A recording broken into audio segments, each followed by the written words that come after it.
Hello students.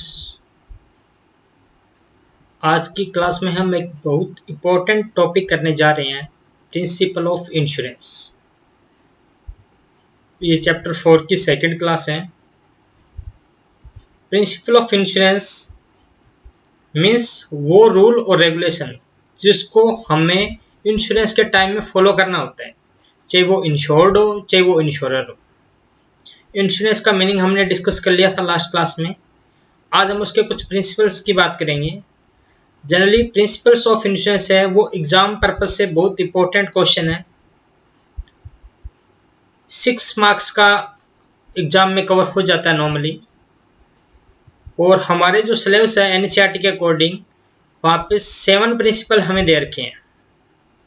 तो हम इन 7 principal को विद एग्जाम्पल क्लास में करने वाले हैं, लेकिन मैंने इसको 2 पार्ट में डिवाइड कर दिया।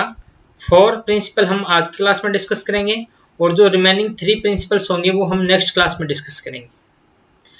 तो स्टूडेंट्स इस क्लास को ध्यान से देखें एंड तक, क्योंकि ये क्लास बहुत ज़्यादा इंपॉर्टेंट होने वाली है आपके लिए। आपको 6 मार्क्स दिलाएगा आज की क्लास ये प्रिंसिपल ऑफ इंश्योरेंस की। तो सबसे पहले तो हमें पता होना चाहिए कि प्रिंसिपल ऑफ इंश्योरेंस क्या होता है। जिस टाइम हम इंश्योरेंस कर रहे हो रहे हैं तो आपको पता है कि वहाँ पे 2 पार्टी होती है, एक तो होता है इंश्योरर और एक होता है इंश्योर्ड। ये आपने 2 पार्टी पढ़ी हुई है। इंश्योरर मीन्स वो कंपनी जो इंश्योरेंस कर रही है और इंश्योर्ड मीन्स वो पर्सन जो इंश्योरेंस ले रहा है। फॉर एग्जाम्पल आपने अपनी लाइफ का इंश्योरेंस कराया, तो जिस भी कंपनी से आपने इंश्योरेंस कराया वो कंपनी आपका क्या है, इंश्योरर है, और आप खुद क्या हो, इंश्योरर हो। तो एक तो आप सबसे पहले इस बात को क्लियर कर लीजिए कि इंश्योरर और इंश्योर्ड क्या होता है। इंश्योर्ड वो होता है जिसकी लाइफ या कोई प्रॉपर्टी का इंश्योरेंस किया जाता है, और इंश्योरेंस जो इंश्योरेंस देता है, सेल करता है, मीन्स कंपनी। तो इन दोनों को ये रूल फॉलो करने पड़ते हैं, इंश्योरर और इंश्योर्ड को इंश्योरेंस की। ठीक है, ये रूल एक तरह से जनरल सेंस में फॉलो किए जाते हैं। अगर इनमें कोई प्रॉब्लम आती है, इन रूल को फॉलो नहीं किया जाता है, तो हमारा जो एग्रीमेंट होता है इंश्योरेंस का between the insurance and insured वो क्या हो जाएगा, इनवैलिड हो जाएगा। ठीक है, तो हम आज की क्लास में 4 प्रिंसिपल ऑफ इंश्योरेंस करने वाले हैं। आप उनको ध्यान से देखिएगा, विद एग्जाम्पल मैं आपको कराऊंगा। कोई भी डाउट है तो आप कमेंट सेक्शन में जरूर डालिएगा, चैट बॉक्स में आप जिसको जरूर मेंशन कीजिएगा। ठीक है, तो चलते हैं हम आज का फर्स्ट प्रिंसिपल।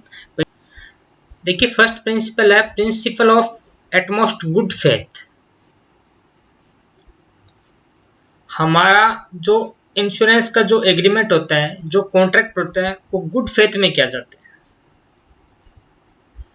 क्योंकि आपको पता है ना तो इंश्योरेंस कंपनी को आपके बारे में पता है और ना आपको इंश्योरेंस कंपनी के बारे में पता है। जैसे अभी देखा था हमने कि यहाँ पे 2 पार्टी होती है, तो इंश्योरर और एक इंश्योर्ड। जब इंश्योरर इंश्योर्ड का इंश्योरेंस करता है तो उसको इसके बारे में इंफॉर्मेशन पता नहीं होती, और इंश्योर्ड को कंपनी के बारे में इंफॉर्मेशन पता नहीं होती। इसलिए इस प्रिंसिपल को फॉलो किया जाता है कि आप जो भी अपनी इंफॉर्मेशन को डिस्क्लोज करोगे वो गुड फेथ में होनी चाहिए, मीन्स सही होनी चाहिए। अगर कल को बाद में पता लगता है कि उसमें कोई डिस्क्लोज नहीं किया गया या मिस रिप्रेजेंटेशन किया गया है, तो वो एग्रीमेंट हमारा इनवैलिड माना जाएगा और इंश्योरेंस हमारा कैंसिल हो जाएगा। ठीक है, तो अब पढ़ते हैं। देखिए क्या होता है। Insurance is a contract of utmost good faith. हमने ये लास्ट क्लास में पढ़ा था कि इंश्योरेंस क्या होता है, कॉन्ट्रैक्ट होता है। किसके बीच में होता है, between the insurer and insured. तो ये क्या होना चाहिए, गुड फेथ में होना चाहिए। बोथ द पार्टी मीन्स इनकी बात करिए, इंश्योरर और इंश्योर्ड की। To the contract should be absolutely honest, उसको होनेस्ट होना चाहिए। To each other in regard to the contract, जो भी वो कॉन्ट्रैक्ट कर रहे हैं उनमें एक दूसरे के लिए उसको होनेस्ट होना पड़ेगा। मीन्स उसको अपनी जो भी इंफॉर्मेशन है वो डिस्क्लोज करनी पड़ेगी at the time of insurance. The insured is liable to disclose all material fact known to him. Means ये उस पर्सन की बात कर रहा है जो बीमा ले रहा है, वो लायबल है to disclose all material facts known to him. जो उसको पता है वो उसको डिस्क्लोज करने चाहिए। Similarly the insurer means company की बात कर रहे हैं,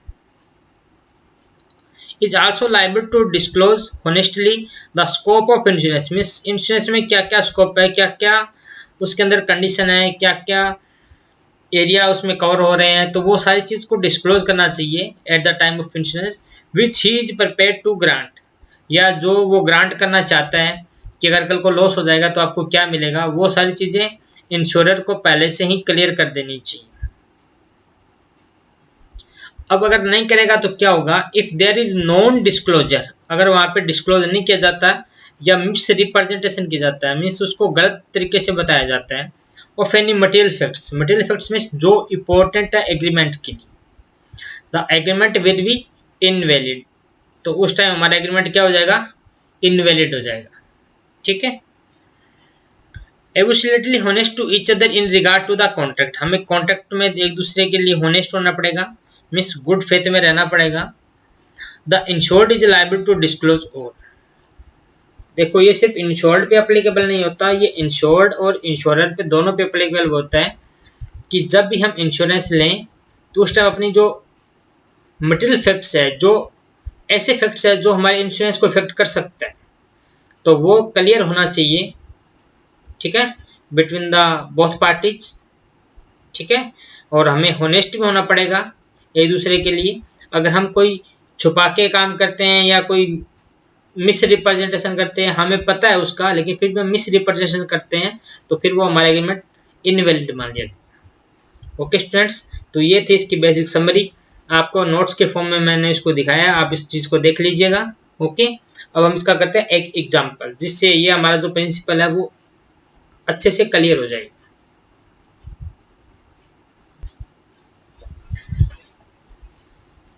देखिए आपकी स्क्रीन पे एक प्रिंसिपल का एग्जांपल दे रखा है गुड फेथ वाले का।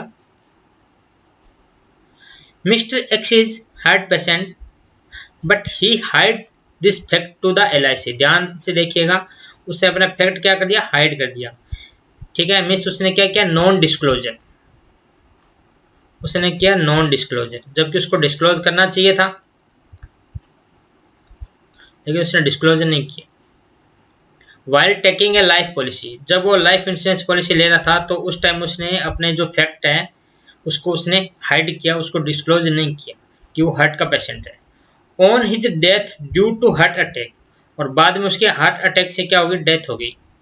LIC can refuse, LIC refuse कर सकता है, वेरी वेरी इंपॉर्टेंट लाइन, ध्यान से देखिए, LIC रिफ्यूज कर सकता है क्योंकि हमारा एग्रीमेंट क्या बन गया, इनवैलिड, हमारा एग्रीमेंट क्या हो गया, इनवैलिड हो गया। To pay compensation to his legal representative, means mister x के एक्सपायर होने के बाद में जो भी उसकी वाइफ या उसके बच्चे बच गए, लीगल रिप्रेजेंटेटिव बोलते हैं उसको, तो वो उसको कंपनसेशन देने के लिए लायबल नहीं है।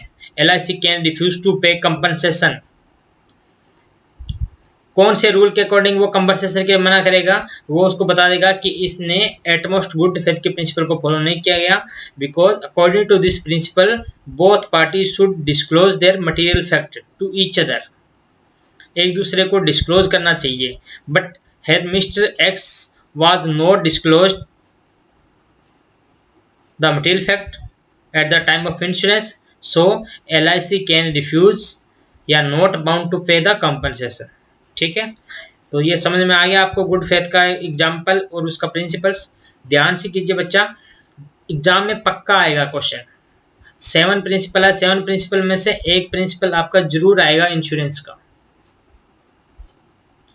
ठीक है, 3 मार्क्स के 2 प्रिंसिपल भी दे सकता है, लेकिन 6 मार्क्स के आसपास ये टॉपिक जरूर आएगा। ठीक है, हमने इसको 2 क्लास में कवर किया है, आपके लिए मैंने इसको एग्जाम्पल लेके आया हूँ ताकि आप एग्जाम्पल से इस टॉपिक को अच्छे से और क्लियर कर सको। ठीक है, एग्जाम में आप एग्जाम्पल को लिख सकते हो, तो इससे एग्जामिनर को भी क्लियरिटी आएगी कि बच्चे ने वास्तव में सही तरीके से इसको प्रेजेंट किया। Okay, now second principle of insurance is principle of indemnity. Indemnity means क्या होता है, आइडेमिनिटी मीन्स होता है कंपनसेशन पे करना इन केस ऑफ एनी लॉस। अगर कोई लॉस हो जाता है तो उसमें कंपनसेशन पे किया जाएगा, वो कैसे पे किया जाएगा उसके बारे में बात हो रही है। ठीक है, अब एक चीज मैं यहाँ पे आपको क्लियर कर रहा हूँ कि 2 टाइप के इंश्योरेंस होते हैं हमारे, एक तो होता है लाइफ इंश्योरेंस और एक होता है जनरल इंश्योरेंस। ठीक है। लाइफ और जनरल। लाइफ में क्या होता है, लाइफ में आपको जो इंश्योरेंस का जो प्रीमियम पे कर रहे हो आप, वो आपको रिटर्न होगा ही होगा, वो रिटर्न होगा ही होगा, क्योंकि लाइफ होता है वो ह्यूमन के ऊपर किया जाता है और ह्यूमन की कोई वैल्यू को हम डिसाइड नहीं कर पाते कि उस ह्यूमन की वैल्यू क्या है। ठीक है, जैसे हम अपना लाइफ इंश्योरेंस करते हैं। और जनरल इंश्योरेंस होता है कि अगर वो इवेंट अक्कर होगी तभी आपको पैसा मिलेगा, अदरवाइज पैसा नहीं मिलेगा। जैसे हम अपनी गाड़ी का बीमा करवाते हैं, जो कार का मान लो इंश्योरेंस कराया आपने, तो वो जनरल इंश्योरेंस में कवर होगा। मीन्स कार का अगर कोई विद इन 1 ईयर कोई एक्सीडेंट हो जाता है तभी आपको पैसे मिलेगा, अदरवाइज वो लैप्स हो जाएगा, आपको रिन्यू कराना पड़ेगा। ठीक है ना। लेकिन लाइफ इंश्योरेंस में ऐसा नहीं होता। तो प्रिंसिपल ऑफ इंडेमनिटी होता है वो सिर्फ जनरल इंश्योरेंस पे एप्लीकेबल होता है, याद रखिएगा, सिर्फ जनरल इंश्योरेंस पे एप्लीकेबल होता है। ये नोट कर लीजिए आप, only applicable on general insurance. जो अभी हम पढ़ के आए थे गुड फेथ वाला, वो दोनों पे एप्लीकेबल होता है, जनरल पे भी और लाइफ इंश्योरेंस पे भी। लेकिन ये सिर्फ जनरल इंश्योरेंस पे एप्लीकेबल होता है क्योंकि यहाँ पे लॉस की बात हो रही है कि लॉस हो रहा है तो उसको कंपनसेट कितना अमाउंट का किया जाएगा, उसकी बात हो रही है। तो ये बातें हमारी लाइफ में नहीं आती कि अगर एक बंदा एक्सपायर हो गया तो हम उसको कितना पैसा दें, जितना उसने पॉलिसी करवा रखा है उतना ही पैसा देना पड़ेगा, क्योंकि हम उस वैल्यू को जज नहीं कर सकते कि उस बंदे की कितनी वैल्यू थी। लेकिन जनरल इंश्योरेंस में हम कर सकते हैं। तो इंडेमनिटी का जो प्रिंसिपल है वो जनरल इंश्योरेंस पे एप्लीकेबल होता है, ध्यान से याद कर लीजिए इसको। अब हम इसका मैटर पढ़ते हैं। ऑल कॉन्ट्रैक्ट ऑफ इंश्योरेंस, ध्यान से देखिए, एक्सेप्ट लाइफ इंश्योरेंस, अंडरलाइन कर लीजिए इसको, एक्सेप्ट लाइफ इंश्योरेंस मीन्स ये लाइफ इंश्योरेंस पे एप्लीकेबल नहीं होता। किस पे एप्लीकेबल होता है, जनरल इंश्योरेंस पे। क्यों होता है, रीजन आपको पता लग जाएगा अभी थोड़ी देर में। Are contract of indemnity, indemnity means that in case of any loss, ध्यान से देखिए, in case of any loss, अगर कोई लॉस हो जाता है तो द इंश्योर्ड, इंश्योर्ड मीन्स यहाँ किसकी बात हो रही है, कंपनी की बात हो रही है, shall be compensated but the amount of compensation shall never be more than the actual losses. Very very important line, कि जो अमाउंट होगा लॉस का वो एक्चुअल लॉस से ज़्यादा नहीं होगा। हम एग्जाम्पल पढ़ेंगे इसका, आपको समझ में आ जाएगा। तो अब आप इस लाइन को देख के आप जज कर सकते हो कि ये लाइफ इंश्योरेंस पे क्यों अप्लीकेबल नहीं होता। लाइफ इंश्योरेंस पे अप्लीकेबल इसलिए नहीं हो सकता क्योंकि जब कोई पर्सन एक्सपायर होता है तो हम ये जज नहीं कर सकते, ये हम कंसिडरेशन अनुमान नहीं लगा सकते कि कितना लॉस हुआ एक्चुअल, क्योंकि ये कहता है कि amount of compensation shall never be more than actual loss, जितना आपका नुकसान हुआ है उतना ही पैसा मिलेगा, उससे ज़्यादा पैसा आपको नहीं मिलेगा। ठीक है, तो ये लाइफ एप्लीकेबल नहीं होता, इसको ध्यान से रख लीजिए। 1 नंबर का एग्जाम में बहुत बार पूछा जाता है। It denote that the insured is not allowed to make any profit out of his loss. Insured में किसकी बात कर रहा है, ये उस पर्सन की बात कर रहा है जिसका इंश्योरेंस किया गया है। मीन्स कोई पर्सन इससे फायदा नहीं उठा सकता। ऐसा नहीं है कि मान लो लॉस हो गया उसका 10,000 का और इंश्योरेंस कंपनी से क्लेम कर रहा है 12,000 का, ऐसा नहीं हो सकता। वो कम क्लेम कर सकता है, मैक्सिमम वो लॉस तक क्लेम कर सकता है, उससे ऊपर वो क्लेम नहीं कर सकता। तो insured is not allowed to make any profit, वो प्रॉफिट नहीं बना सकता। Insured is not allowed for this. According to this principle the insured means उस पर्सन की बात कर रहा है, is entitled to recover an amount of actual loss और insured sum which is less. Very very important line, अपने notes में बना लीजिए, हाईलाइटर से हाईलाइट कर लीजिए। तो according to principle of indemnity, insured is entitled to recover an amount of actual loss और इंश्योर्ड सम, जिसमें से 2 कम है वो मिलेगा उसको। The policy behind this agreement is that nobody should be treat insurance contract as a source of income. कोई भी पर्सन इसको सोर्स ऑफ इनकम की तरह ट्रीट नहीं कर सकता। अब कैसे नहीं कर सकता, मैं आपको एग्जांपल देता हूँ, फिर भी हम एग्जांपल और देखेंगे इसका। फिलहाल इसको समझाने के लिए मैं एग्जांपल देता हूँ। आपने मान लो 10,000 का इंश्योरेंस कराया, 10,000 की कोई एसेट्स है आपके पास, लाइफ की बात नहीं करेंगे, आपने इसका इंश्योरेंस कराया।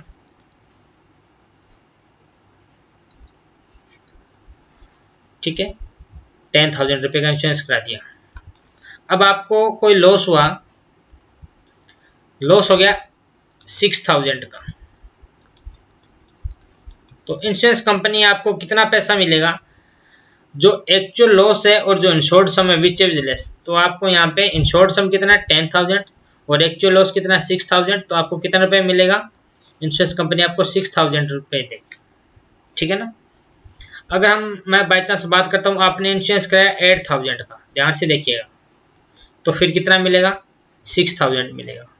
आपने इंश्योरेंस कराया 5000 का, लॉस हो गया 6000 का, तो विच इज लेस कितना आ जाएगा 5000। मीन्स सिंपल सी बात ये है कि आपका जो इंडेमनिटी है का जो अमाउंट है, जो कंपनसेशन का जो पैसा मिलेगा आपको, वो एक्चुअल लॉस और insured amount which ever is less वो आपको मिलेगा। आप इस चीज को नोट कर लीजिए, इंपॉर्टेंट मार्क कर लीजिए, ठीक है। अब हम इसी का एग्जांपल देखते हैं, आपको और ज्यादा क्लियर हो जाएगा।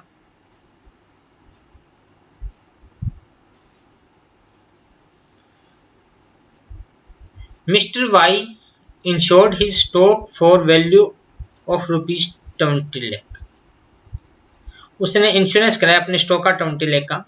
ए fire occurred and stock value 12 lakh. अब सिंपल सी बात है, फायर इंश्योरेंस होता है वो हमारा जनरल होता है कि लाइफ होता है, वो जनरल इंश्योरेंस होता है, ठीक है ना। सिर्फ वुमन लाइफ होता है वो हमारा लाइफ इंश्योरेंस होता है, बाकी जितने भी इंश्योरेंस हैं चाहे वो मेडिकल है, ठीक है ना। अब मेडिकल इंश्योरेंस करवाते हो तो वो सारे हमारे जनरल इंश्योरेंस में कवर होते हैं, ठीक है। अब इस केस में क्या है, एक फायर हुआ और हमारा स्टॉक 12 लाख का डिस्ट्रॉय हो। अब आप बताइए, according to principle of indemnity आपको कितना पैसा मिलेगा। अभी हम पढ़ के आए थे कि एक्चुअल लॉस और क्या था, सम इंश्योर्ड, जितना आपने इंश्योरेंस करवा रखा है, दोनों में जो कम है विच एवर इज लेस, तो दोनों में कम कौन सा भाई 20 लाख है और लॉस हुआ है 12 लाख का, तो आपको कितना पैसा मिलेगा 12 लाख। आप ये नहीं कर सकते कि हमने 20 लाख के हिसाब से हम प्रीमियम पे कर रहे हैं, नहीं। According to principle of indemnity आपको जो लॉस है उसको कंपनसेशन किया जाएगा, आपको कोई एज इनकम के फॉर्म में ज्यादा पैसा नहीं दिया जाएगा, ठीक है ना। In case the loss exceed 20 lakh then the compensation will be maximum of 20 lakh. अगर यहाँ 12 लाख की बजाय आपका लॉस है वो 25 लाख का हो जाता, मीन्स 20 का आपने इंश्योरेंस कराया, 25 का आपका नुकसान हो गया, तो फिर आपको कितना पैसा मिलेगा, मैक्सिमम आपको 20 लाख रुपए मिलेंगे, क्योंकि हमने रूल पढ़ा हुआ है according to principle of indemnity the insured is entitled to recover the amount which is less from actual loss और सम इंश्योर्ड, ठीक है। तो इन दोनों में जो कम होता है वो इसमें मिले। तो सेकंड प्रिंसिपल भी आपको समझ में आ चुका है, ठीक है। अब हम चलते हैं थर्ड प्रिंसिपल।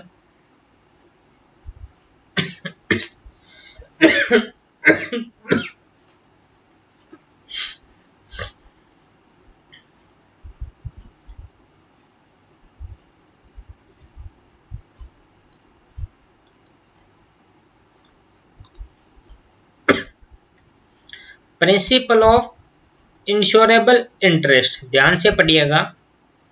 इंश्योरेबल इंटरेस्ट क्या बोलता है, देखेंगे इसको। According to this principle the insured person must have insurable interest in the life और प्रॉपर्टी इंश्योर। क्या कह रहा है ये, मान लो मिस्टर ए है, वो किसी प्रॉपर्टी का इंश्योरेंस करवा रहे हैं, तो वो प्रॉपर्टी मिस्टर ए से रिलेटेड होनी चाहिए, मीन्स मिस्टर ए का उसमें कोई ना कोई इंटरेस्ट अवेलेबल होना चाहिए। इस हिसाब से मिस्टर ए है, मिस्टर एक्स का करा रहा है, तो मिस्टर एक्स यहाँ पर्सन की बात हो रही है, तो ये मिस्टर ए से कोई ना कोई इसका रिलेशनशिप जरूर होना चाहिए। अगर उससे कोई रिलेशनशिप नहीं है उसके साथ में, तो वो इंश्योरेंस नहीं करा पाएगा। मान लो मैं बात करता हूँ कि मिस्टर ए और मिसेज एक्स हस्बैंड वाइफ है, तो वो इंश्योरेंस करवा सकते हैं, लेकिन अगर मिसेज एक्स उसकी वाइफ नहीं है तो वो किसी दूसरे की वाइफ का इंश्योरेंस नहीं करा सकता, ठीक है ना, क्योंकि उसका उसमें इंश्योरेबल इंटरेस्ट नहीं है। तो ये प्रिंसिपल ये बोलता है कि insured person must have insurable interest in the life और प्रॉपर्टी। अगर आप लाइफ इंश्योरेंस कराते हो तो आपकी उस पर्सन की लाइफ में जिसका आप इंश्योर्ड करा रहे हो उसमें इंटरेस्ट होना चाहिए, या जो प्रॉपर्टी जिसको आप इंश्योरेंस करा रहे हो उसमें आपका इंटरेस्ट होना चाहिए। मीन्स कहने की बात है कि ये जो प्रिंसिपल है ये लाइफ इंश्योरेंस पे भी एप्लीकेबल होता है और जनरल पे भी एप्लीकेबल होता है। ठीक है, लाइफ और जनरल दोनों इंश्योरेंस पे हमारा एप्लीकेबल होता है। ठीक है, अब इसको देखिए, otherwise he can not claim at the time of loss. अगर इंश्योरेबल इंटरेस्ट नहीं होगा तो वो क्लेम नहीं कर पाएगा। Insurable interest means that the insured must have some financial interest, कोई ना कोई उसका फाइनेंशियल इंटरेस्ट होना चाहिए इन द ऑब्जेक्ट, प्रॉपर्टी और लाइफ विच इज इंश्योरिंग, जिसको वो इंश्योरेंस करवाने जा रहे हैं उस प्रॉपर्टी, उस ऑब्जेक्ट में, उस लाइफ में उसका कोई ना कोई फाइनेंशियल इंटरेस्ट होना जरूरी होता है। No person can enter into contract of insurance unless he has insurable interest in the subject matter of insurance. कोई भी पर्सन कॉन्ट्रैक्ट में एंटर नहीं कर सकता, कौन नहीं कर सकता, जब तक उसके पास इंश्योरेबल इंटरेस्ट नहीं है उस सब्जेक्ट मैटर का। ठीक है, तो ये समझ में आ चुका है आपको point. Insurable interest means financial interest होना चाहिए। ठीक है, अब हम इसका एग्जांपल देते हैं, उसके थ्रू हम समझेंगे इसको और क्लियर से। इंश्योरेबल इंटरेस्ट के, ए बिजनेसमैन में ensure the rented warehouse. A businessman एक रेंटेड वेयरहाउस को इंश्योरेंस करवा सकता है क्या? यस, करवा सकता है, क्योंकि ध्यान रखिए ये वेयरहाउस है, वेयरहाउस का इससे बिजनेसमैन का इंटरेस्ट है वेयरहाउस में, क्योंकि उसका सामान वहां पे रखा हुआ है। तो इसमें क्या हो गया, इंश्योरेबल इंटरेस्ट हो गया, तो वो इंश्योरेंस करवा सकते हैं। दो ही डज नॉट ओवन, चाहे वो उसका ओनर नहीं है लेकिन फिर वो करवा सकता है, क्योंकि उसको पता है कि वहां पे उसका सामान रखा हुआ है, उसकी वजह से कोई लॉस हो सकता है। देख लिए, तो ही डज नॉट ओवन, फिर भी it but will suffer loss if the damage happen to the building, कि अगर बिल्डिंग में कोई डैमेज हो गया तो उसको लॉस हो सकता है। मीन्स वहां पे फाइनेंशियल इंटरेस्ट की बात आ चुकी है, इंश्योरेबल इंटरेस्ट की बात आ चुकी है। ठीक है, a father can take insurance policy for his son. एक फादर है वो अपने बेटे का इंश्योरेंस पॉलिसी ले सकता है, लेकिन किसी पड़ोसी के बच्चे का इंश्योरेंस पॉलिसी नहीं कर सकता। आप इस चीज को लिख लीजिएगा।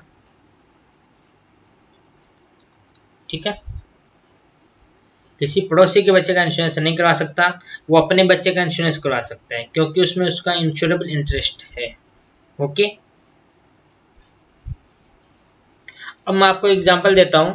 एक स्टूडेंट ने पूछा था एग्जांपल, वो मैं बता रहा हूं कि मिस्टर एक्स है, इसकी गर्लफ्रेंड है वाई, तो क्या ये इसका इंश्योरेंस करवा सकता है और बाद में क्लेम कर सकता है? देखो, इंश्योरेंस करवाने में कोई दिक्कत नहीं है, इंश्योरेंस करवा सकता है मिस्टर एक्स मिसिस वाई के लिए। तो मिस वाई जो है उसका इंश्योरेंस हो सकता है, लेकिन प्रॉब्लम क्या है? प्रॉब्लम ये कि कल को कुछ मिस हैपनिंग हो गई तो मिस्टर एक्स है वो क्लेम नहीं कर पाएगा, क्योंकि जब डॉक्यूमेंट चेक किया जाएगा तो देखा जाएगा कि उस टाइम मिस्टर एक्स और जो मिस वाई है उसके बीच में क्या रिलेशन थे, क्या उसमें कोई इंश्योरेबल इंटरेस्ट था उसमें?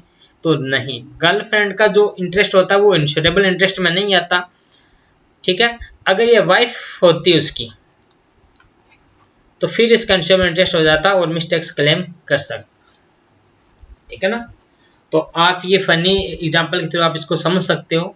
सिंपल सी बात है कि जब भी हम इंश्योरेंस करें तो उसमें हमारा इंटरेस्ट होना चाहिए। ठीक है, इंटरेस्ट मतलब ऐसे गर्लफ्रेंड वाला इंटरेस्ट नहीं, वाइफ वाला इंटरेस्ट होना चाहिए, स्ट्रॉन्ग रिलेशनशिप। ठीक है ना, एक तरह से लीगली। ओके, तो अभी हम एक देखेंगे, थोड़ा सा केस लिखा हुआ है कुछ। Case of life insurance, the insurable interest must be present at the time of making the contract. जिस टाइम आप कॉन्ट्रैक्ट कर रहे हो उस टाइम होना चाहिए। It need not be in existence of time of death, death के time को जरूरी नहीं है। एग्जाम्पल से समझाऊंगा आपको मैं। ये बात किसकी हो रही है? लाइफ इंश्योरेंस की बात हो रही है। इन case of fire insurance means general insurance की बात कर रही है। Insurable interest must be present both the time, दोनों टाइम होना चाहिए, पॉलिसी लेते टाइम और क्लेम करते टाइम मीन्स लॉस के टाइम।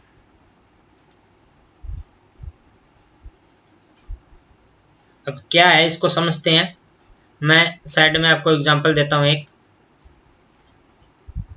मिस्टर एक्स का और एक वाई का।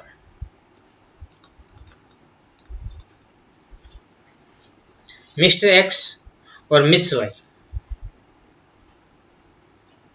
इनकी अभी तक शादी नहीं हुई, ठीक है, शादी से पहले की बात है। मिस्टर एक्स मिस वाई का इंश्योरेंस करवा देते हैं, ठीक है। तो बताइए उस टाइम पॉलिसी ली थी तो क्या उस टाइम इंश्योरेबल इंटरेस्ट था दोनों के बीच में? नहीं था, इंश्योरेबल इंटरेस्ट नहीं था।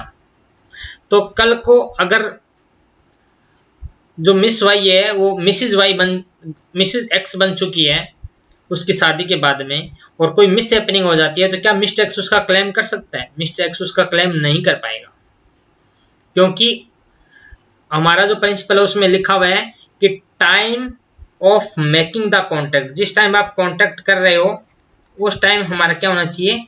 इंटरेस्ट होना चाहिए। बाद में आपने उससे शादी कर ली, नो मैटर, जिस टाइम आप पॉलिसी ले रहे हो उस टाइम आपका इंश्योरेबल इंटरेस्ट जरूरी है। तो क्या ये कॉन्ट्रैक्ट आगे चलेगा? नहीं चलेगा, ठीक है ना। इंश्योरेंस करा सकता है लेकिन उसका जो क्लेम है वो मिस वाई करेगी या उसके जो लीगल रिप्रेजेंटेटिव वो करेंगे, मिस्टर एक्स उसका क्लेम नहीं कर पाएगा, पैसा नहीं ले पाएगा। अब मैं आपको इसी का एग्जांपल और देता हूं। Mister x and Mrs x है, ठीक है, ये हस्बैंड वाइफ है। मिस्टर एक्स ने मिसिज एक्स की लाइफ पे इंश्योरेंस करवाया, लेकिन बाद में किसी वजह से डिवोर्स हो गया उनके बीच में, मीन्स वो सेपरेट हो गए। तो इस सिचुएशन में क्या मिस्टर एक्स इस पॉलिसी के लिए क्लेम कर सकते हैं? यस, क्लेम कर सकते हैं, क्योंकि हमें कौन सा टाइम देखना है? हमें क्लेम वाला टाइम नहीं देखना, हमें टाइम देखना है पॉलिसी वाला। जिस टाइम हमने time of making the contract या time of making the policy, जिस टाइम हम पॉलिसी ले रहे हैं उस टाइम इंपॉर्टेंट होता है। तो ये चीज आपको ध्यान रखना है, ये बहुत इंपॉर्टेंट है। केस स्टडी लगभग इसी से कवर होके आती है, इंपॉर्टेंट लाइन है ये कि किसका इंटरेस्ट किस टाइम होना चाहिए। तो भाई गर्लफ्रेंड का इंश्योरेंस मत करवाना, कोई फायदा नहीं है, ठीक है जी। बाद में अगर वो आपकी वाइफ भी बन जाएगी तो भी उसका बेनिफिट नहीं मिलेगा, क्योंकि इंश्योरेंस का प्रिंसिपल बोलता है कि when you take the policy you have insurable interest in such person.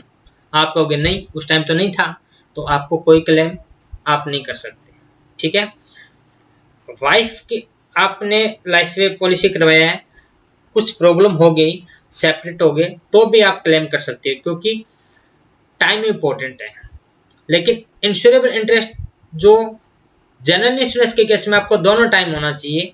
दोनों टाइम मीन्स जिस टाइम आपने पॉलिसी करवाई और जिस टाइम आपने लॉस हुआ या आप क्लेम कर रहे हो, दोनों टाइम होना चाहिए, ठीक है। जैसे फॉर एग्जांपल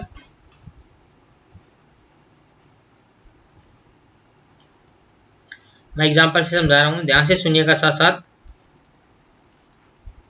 कार है, एक कार का मैंने इंश्योरेंस करवाया, ठीक है।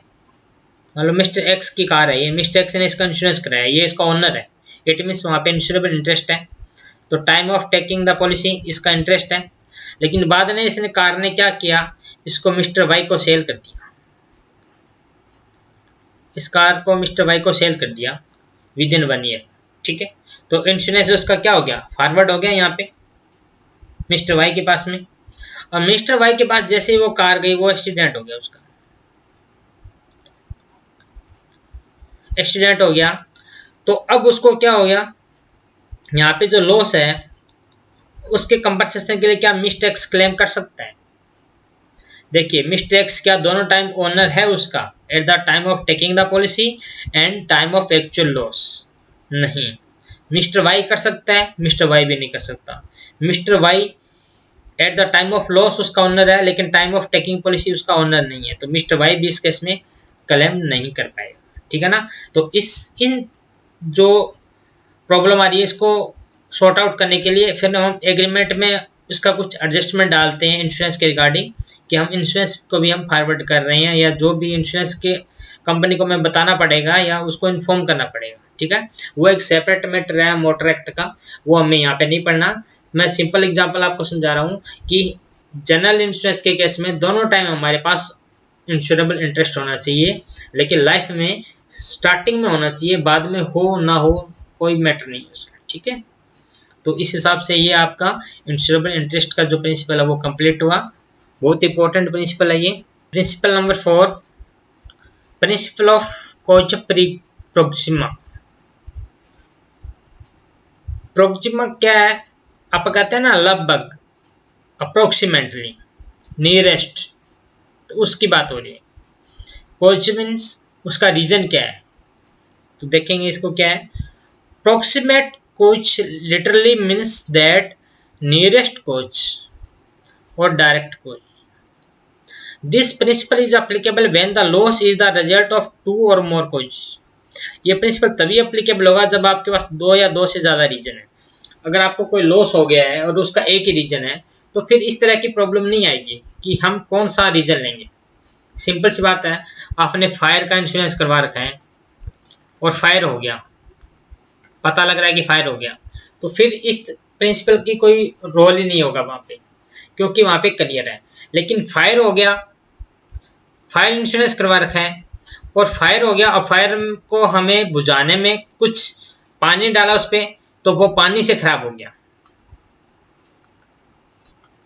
तो 2 तरह का नुकसान हो गया। फायर से भी हमारे को लॉस हो रहा है और वाटर से भी हमें लॉस हो रहा है। तब इस तरह के प्रिंसिपल को फॉलो किया जाता है कि कौन सा पैसा हमें देना है, कौन सा रीजन रहा हो। आप समझ रहे हैं ना बात? सिंपल सी बात है, जब आग लगती है तो कुछ गुड्स तो आग से जल जाता है, और कुछ जब हम उस पर पानी फेंकते हैं आग को, उसको खत्म करने के लिए, तो फिर वो पानी से गीला हो जाता है, तो कुछ आइटम वैसे खराब हो जाती है। तो अब यहाँ पे 2 रीजन हो गए, तो ये प्रिंसिपल कब अप्लीकेबल होगा? When loss is the result of 2 or मोर केजेस, जहाँ पे 2 या 2 से ज्यादा रीजन आ रहे हैं, वहीं पे इस तरह के प्रिंसिपल को फॉलो किया जाता है। ठीक है, insurance pay the claim. Insurance means company claim तभी देगी जब आपका नियरेस्ट कॉज है उस इवेंट का, वो आपका इंश्योर्ड है। जब उसका नियरेस्ट क्लोज होगा तभी उसको मिलेगा। ठीक है ना। कैसे होगा, एग्जाम्पल के थ्रू समझेंगे। According to this principle only the proximate cause will be considered. The proximate cause will be considered when there are several causes for damage, means more than 1। ठीक है ना।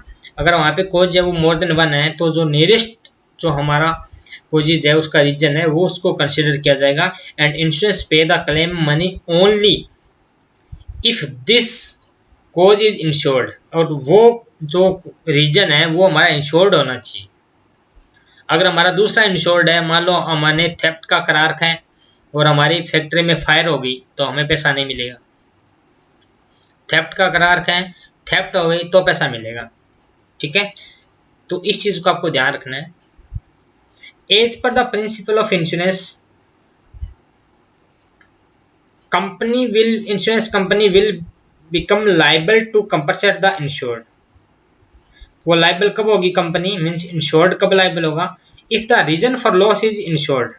जो मैं कह रहा था वही बात लिख रखी है कि जो रीजन हुआ है, जिस रीजन से हमारा लॉस हुआ है, वो क्या होना चाहिए? वो इंश्योर्ड होना चाहिए। ठीक है ना। और इट मस्ट बी नियरेस्ट 1, और नियरेस्ट होना चाहिए। सिंपल सी बात है, जब कोई भी केस में 2 या 2 से ज़्यादा रीजन आते हैं तो फिर उसकी इंक्वायरी की जाती है, ऑफिसर्स आते हैं इंश्योरेंस के, वो चेक करते हैं कि इसका नियरेस्ट रीजन कौन सा है, और फिर वो नियरेस्ट रीजन देखते हैं कि वो इंश्योर्ड है या नहीं है, उस मैटर को इंश्योर किया गया है या नहीं किया गया। अगर वो इंश्योर है तो फिर उसका कंपनसेशन पे करेगी कंपनी, अदरवाइज कंपनी उसका पे नहीं कर पाएगी। ठीक है, तो अब हम कुछ एग्जाम्पल समझते हैं इसी प्रिंसिपल का।